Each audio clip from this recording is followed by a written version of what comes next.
Assalamualaikum warahmatullahi wabarakatuh.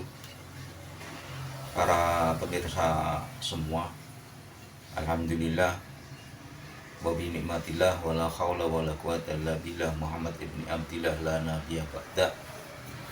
Allahumma shalli wa sallim wa barik ala sayyidina wa nabiyina Muhammad Rasulillah. Pemirsa, Bauqit mau menanggapi tentang polemik Kiai Haji Imaduddin Usman Al-Bantani yang pada posisi sekarang beliau sudah tidak ada lagi di dalam struktur LBM PBNU. Intinya di situ. Jadi ada banyak persepsi dari rekan-rekan semua mengenai hal ini. Ada yang menarasikan Kiai Imaduddin dipecat. Kalau narasi ini kebanyakan muncul dari kubu yang memang tidak setuju dengan tesisnya Kiai Haji Imaduddin Usman Al-Bantani. Jadi mereka orang yang tidak setuju dengan tesisnya Kiai Haji Imaduddin Usman Al-Bantani, Kiai Imad, akan selalu menarasikan kepada khalayak bahwa Kiai Imad dipecat. Dengan harapan apa? Agar seolah-olah menarasikan bahwa PBNU tidak setuju dengan tesisnya Kiai Haji Imaduddin. Ini sasaran mereka. Atau membangun narasi agar pembunuhan karakter terhadap Kiai Haji Imaduddin Usman Al-Bantani. Ini yang dinarasikan oleh orang-orang muhibin atau habib atau siapapun orang yang tidak setuju dengan tesis Kiai Imad. Mereka akan menarasikan bahwa Kiai Imad dipecat dari PBNU, artinya mengkonotasikan bahwa PBNU tidak setuju, PBNU marah, PBNU begini dan begitu. Ini sasaran mereka. Jadi bagi teman-temanku semua yang pro dengan tesisnya Kiai Imaduddin Usman Al-Bantani, tolong jangan gunakan istilah Kiai Imaduddin Usman Al-Bantani dipecat dari PBNU. Karena ini konotasinya akan buruk. Kalimat Kiai Haji Imaduddin Usman Al-Bantani dipecat dari PBNU, ini adalah narasi mereka, para muhibin, para habaib, dan para manusia-manusia, orang-orang yang tidak setuju dengan adanya tesis Kiai Haji Imaduddin Usman Al-Bantani. Entah alasannya apa, atau merasa terganggu kepentingan privasinya, atau terganggu ladang usahanya, atau terganggu atas marwahnya karena tidak lagi diakui sebagai dzurriyyah Rasul, atau bagi para muhibin mereka kehilangan wibawa karena selama ini mereka mengandalkan kewibawaannya hanya karena menempel kepada orang-orang yang mengaku dzurriyyah Rasul, sehingga di depan jamaahnya seolah-olah dia nampak, aku ini loh orang-orang yang dekat dengan dzurriyyah Rasul. Dengan semua kepentingan dan argumentasi masing-masing, yang pasti mereka orang yang tidak setuju dengan tesisnya Kiai Imad, maka dia akan menggunakan istilah Kiai Imaduddin dipecat dari PBNU. Maka saya sarankan kepada teman-teman semua seperjuangan yang setuju dan mendukung tesisnya Kiai Haji Imaduddin Utsman Asbantani, jangan gunakan istilah Kiai Haji Imad dipecat dari PBNU. Yang kedua, ada yang mengistilahkan ini adalah regulasi dalam sebuah organisasi. Pergantian kepengurusan itu hal biasa. Jadi tidak perlu dibesar-besarkan atau dipermasalahkan. Ya, memang benar. Dalam sebuah organisasi terjadi pergeseran kepengurusan, rotasi kepengurusan itu adalah hal yang wajar.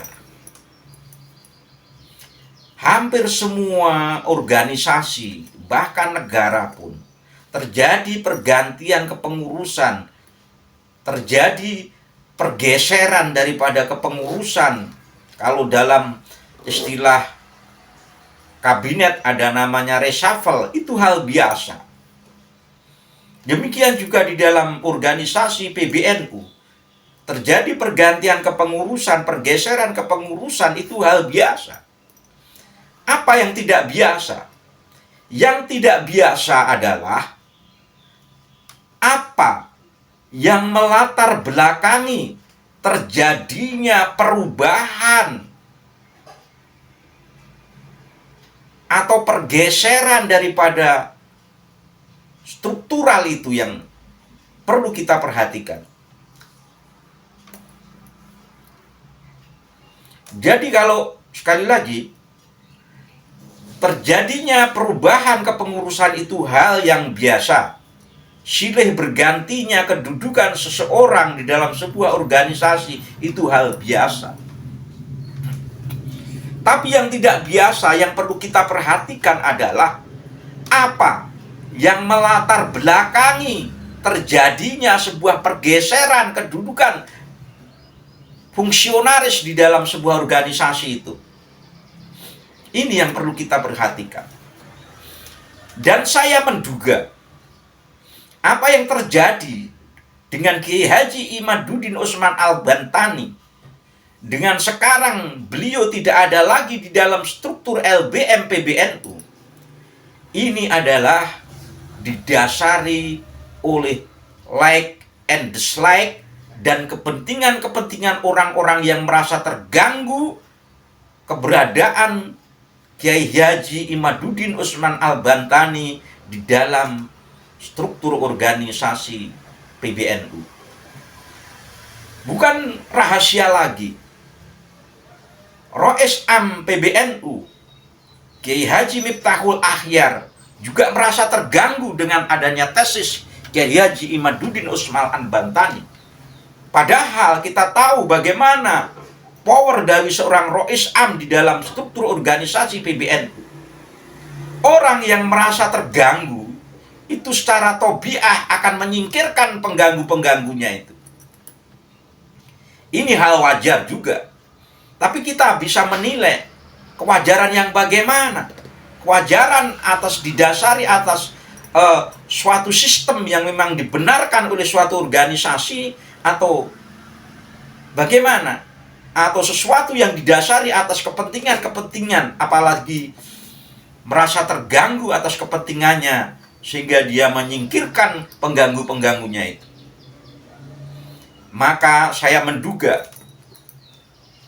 tidak adanya sekarang Kiai Haji Imaduddin Utsman Al-Bantani ini di dalam struktur organisasi LBM PBNU karena ada oknum-oknum pengurus PBNU yang merasa terganggu dengan keberadaan Kiai Haji Imaduddin Utsman Al-Bantani di dalam LBM PBNU. Rois Am, kita tidak usah kita tutup-tutupi, juga merasa terganggu dengan tesisnya Kiai Haji Imaduddin. Bagaimana statement-statement beliau, sekelas beliau Rois Am, sampai menghilangkan logika nalar sehatnya. Demikian juga Fahru Roji juga merasa terganggu. Demikian juga Gus Yahya merasa terganggu dengan adanya Kiai Imaduddin di dalam struktur organisasi PBNU, dalam LBM. Dengan adanya tesis Kiai Haji Imaduddin Utsman Asbantani ini Gus Yahya merasa terganggu dengan program-program kebanggaannya yang selama ini digaungkan, yaitu tentang abad, menyongsong abad baru dalam periode pengurusan organisasi PBNU. Tapi sayang disayang, sikap bijaksana, sikap cerdas, sikap jiwa prada, sikap hamumpuni dalam jiwa kepemimpinan yang seharusnya diwarisi oleh beliau, yang notabene adalah kita tahu beliau sering dekat dengan Gus Dur. Demikian juga Syaifullah Yusuf dekat dengan Gus Dur. Tapi kedekatan itu tidak mewarisi apa-apa nilai-nilai yang ada dalam diri Gus Dur. Ini sangat kami sayangkan. Jadi yang pertama tadi adalah istilah Kiai Haji Imaduddin Usman Al-Bantani dipecat. Kata-kata ini digunakan oleh orang-orang yang tidak suka dengan tesisnya Kiai Imad, dimanapun posisinya, akan menggunakan istilah Kiai Haji Imaduddin dipecat dari PBNU untuk membangun narasi bahwa PBNU tidak suka dengan Kiai Imad, sehingga anggota jamaah, struktur organisasi di bawahnya akan terpengaruh dengan istilah itu. Yang kedua adalah terganti regulasi kepemimpinan. Pergeseran kepemimpinan itu hal biasa, tapi yang mesti kita perhatikan adalah apa yang melatar belakangi terjadinya itu. Dan saya Mbah Ukit menduga tidak beradanya Kiai Haji Imaduddin Usman Al-Bantani di dalam struktur organisasi PBNU ini dilatar belakangi karena orang-orang oknum-oknum PBNU ada yang merasa terganggu dengan keberadaannya Kiai Haji Imaduddin Usman Al-Bantani dalam struktur organisasi PBNU, khususnya di LBN. Kita tahu semua, bukan rahasia, bahwa Rois Am merasa terganggu. Bahkan pucuk pimpinan Tanfidiyahnya Gus Yahya merasa terganggu. Fahrul Roji getol membangun framing dan narasi.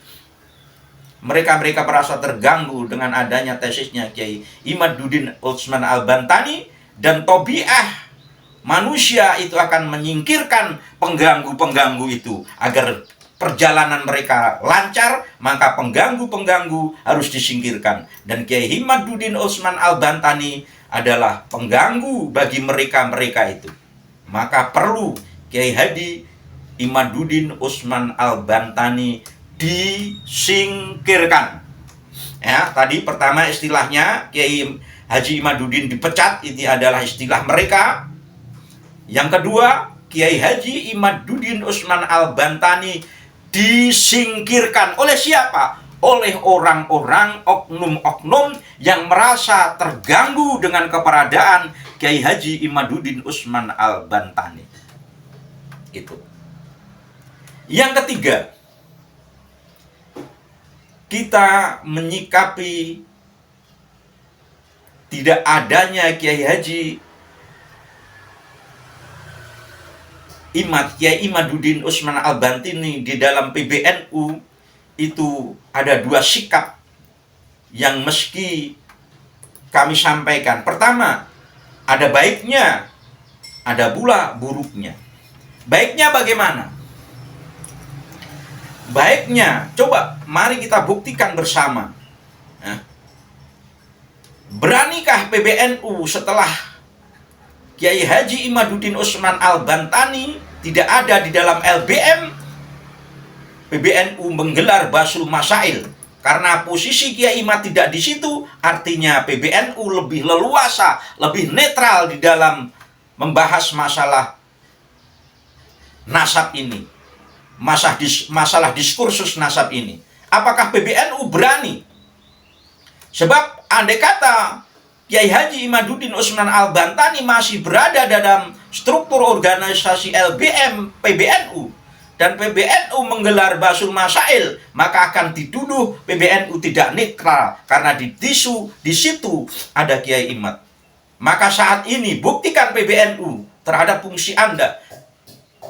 Beranikah Anda PBNU menggelar LBM dengan status Kiai Imad tidak ada di situ, sehingga Anda PBNU tidak akan dituduh tidak netral karena Kiai Imad tidak ikut membahas di situ. Kalau toh nanti Kiai Imad membahas di situ mungkin sebagai undangan dan lain sebagainya. Karena apa? Karena dalam sebuah organisasi, orang yang tidak tercantum sebagai anggota, maka tidak punya hak suara di dalamnya. Ini yang mesti kita perhatikan. Kiai Haji Imaduddin Usman Al-Bantani tidak mempunyai hak suara secara resmi sebagai anggota LBM PBNU. Maka PBNU, tunjukkan nyali Anda untuk bisa membahas ini dengan berdiri tegak di atas keadilan Anda sebagai Qadimul Ummah. Ini sikap yang pertama. Baik tidak adanya Kiai Imaduddin Usman Al-Bantani di dalam PBNU, PBNU meskinya lebih leluasa dalam menangani masalah diskursus nasab ini karena tidak bisa ditembak tidak adil. Kalau toh di dalamnya ada orang-orang yang tidak setuju dengan Kiai Imad, kami tidak akan menuduh Anda tidak adil. Silahkan bahas. Nanti warga bangsa, khususnya Nahdien yang akan menilainya.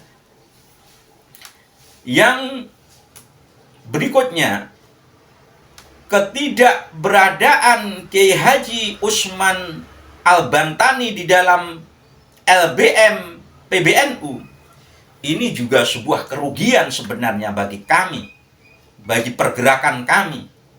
Karena apa? Kehilangan suara resmi seperti yang saya utarakan tadi. Di dalam sebuah organisasi, orang yang tidak punya legitimasi keabsahan sebagai anggota, maka dia kehilangan hak suaranya. Maka kita kehilangan hak satu suara yang melalui Kiai Haji Imaduddin Usman Al-Bantani. Maka Kiai Haji Imaduddin Usman Al-Bantani tidak berhak lagi, tidak boleh mengatasnamakan lagi sebagai LBM NU. Itu kerugiannya. Maka dari itu, para pemirsa channel Laskar Mataram Raya, mari kita mensikapi semua ini dengan sikap yang bijaksana. Dan satu lagi fakta yang meski kita terima bersama, apapun istilahnya, faktanya, Kiai Haji Imaduddin Usman Al-Bantani sekarang tidak ada lagi dalam struktur organisasi LBM PBNU. Dan ini sangat memprihatinkan bagi kami. Prihatin karena apa?